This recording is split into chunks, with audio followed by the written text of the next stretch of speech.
ஏன் வாழ்க்கை மாறிவிடும் கோலத்தில் என்றால், பச்சரிசி மாவில் கோலம் போட்டான் முன்னர், எறும்புக்கு உணவளிச்சான்.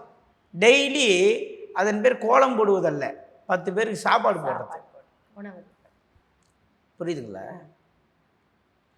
நல்லா புரிஞ்சுக்கணும். கோலம் போடுவதற்கு எது நமக்கு உதவுகிறது? கை. அந்த கை உதவினாலும் இந்த கைக்கு மூலாதாரமாக எது உதவுது? இடுப்பு தான். குனிஞ்சு தான் என்ன பண்ண முடியும்? கோலம் போட முடியும். அது ஏன் பெண்கள் போடுறாங்க, ஆண்கள் போட மாட்டாங்க அப்படின்னாலும் கணக்கு இருக்கு. பெண்கள் குனிந்து கோலம் போடும்பொழுது அவர்களுடைய கர்ப்பை பை சார்ந்த விஷயங்கள், மாதவிடாய் கோளாறு சார்ந்த விஷயங்களுக்கு இயற்கையாகவே அது ஒரு வழி, அது ஒரு எக்ஸசைஸ். இவ்வளோ விஷயத்த நம்ம முன்னோர் வச்சோம். சரிங்களா? இப்போ இடுப்பு என்பது